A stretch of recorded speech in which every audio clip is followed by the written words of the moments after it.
Hello दोस्तों, कैसे हैं आप लोग। उम्मीद करती हूँ बहुत अच्छे होंगे। तो चलिए शुरू करते हैं एक नई कहानी। क्या सीता माता मंदोदरी की बेटी थी? तो चलिए जानते हैं। माता सीता के जन्म को लेकर कई कहानियाँ बताई जाती हैं। कोई कुछ कहानी बताता है तो कोई कुछ। इसलिए साफ साफ कहना मुश्किल है कि सीता की माता कौन थी। एक बार लंकापति रावण के तपस्या से खुश होकर भगवान ब्रह्मा जी उसे वरदान मांगने को कहते हैं। रावण उनसे अमर होने का वरदान मांगता है। ब्रह्मा जी उसे अमर होने के अलावा कोई दूसरा वरदान मांगने को कहते हैं।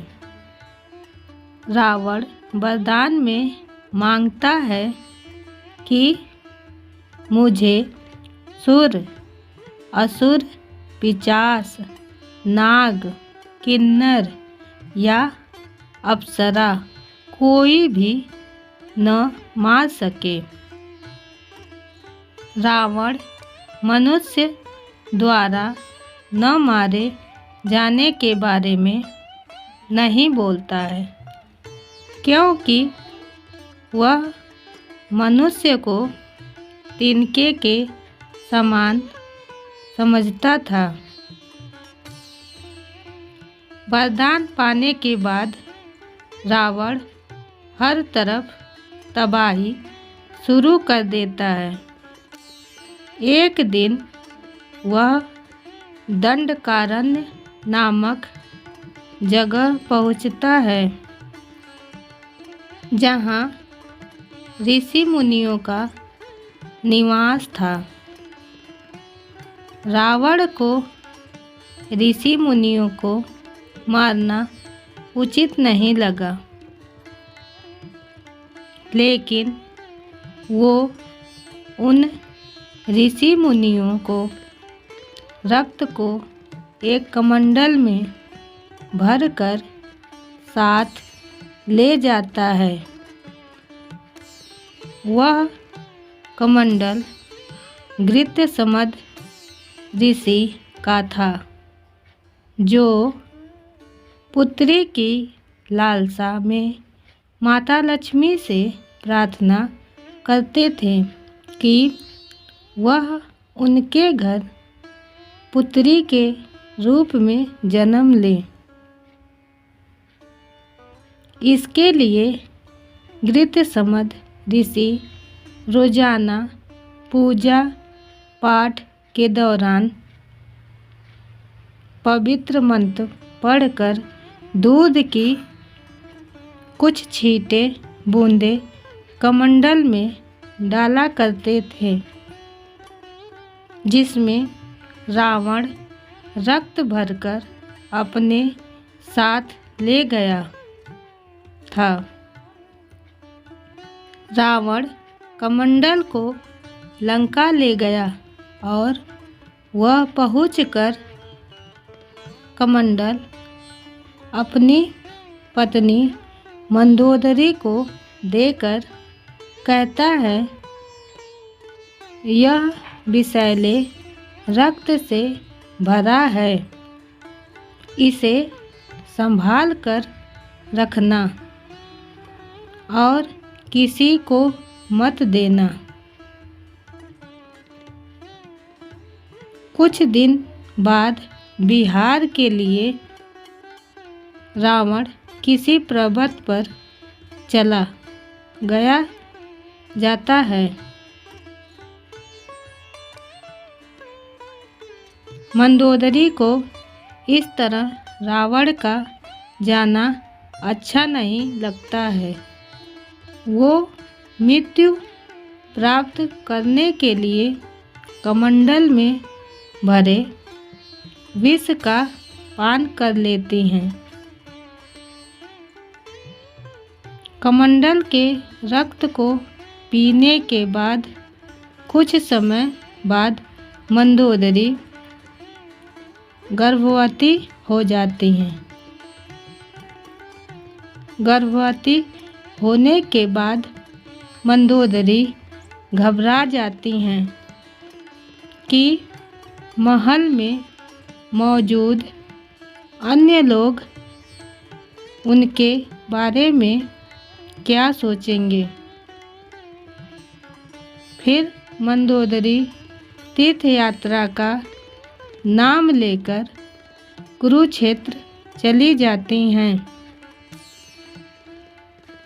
वहाँ मंदोदरी एक बच्ची को जन्म देती हैं, लेकिन लोक लाज के चलते वो उसे एक कलश में रख कर जमीन में दफना देती हैं।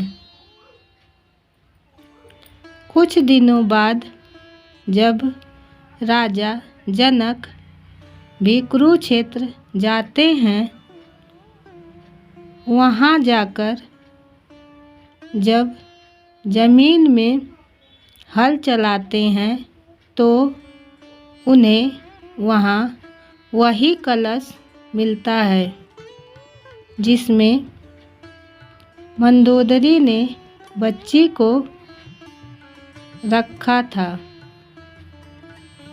बच्ची को कलश से निकालते ही आसमान से फूलों की वर्षा होने लगती है